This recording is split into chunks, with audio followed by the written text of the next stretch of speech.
Heart Evangelista, emosyonal na ikinuwento ang pagkawala ng baby nitong February. Sa episode ng Fast Talk with Boy Abunda nitong March 15, ay ikinuwento ni Heart na nag-i-expect sila ni Senator Cheese Escudero ng kanilang baby girl. Anya ni Heart, she didn't make it. Ikin-clarify ni Heart na hindi siya pregnant pero expecting noong time na yon sa kanyang baby girl. Ibinahagi ni Heart na napakahirap sa kanyang parte para i-produce ang egg na ito. I-share din niya na pinangalanan niyang Sophia Heart ang kanyang baby girl. Napaka-excited man sana ni Heart na magkaroon ng baby girl, ay sinabi pa rin niya na hindi siya nagko-complain na ito ay nangyari dahil napaka-blessed niya sa maraming ibang bagay. Naging open si Heart Evangelista sa kanyang motherhood journey noong 2018.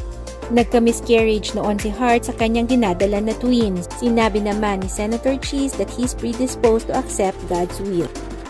Heart Evangelista, emosyonal na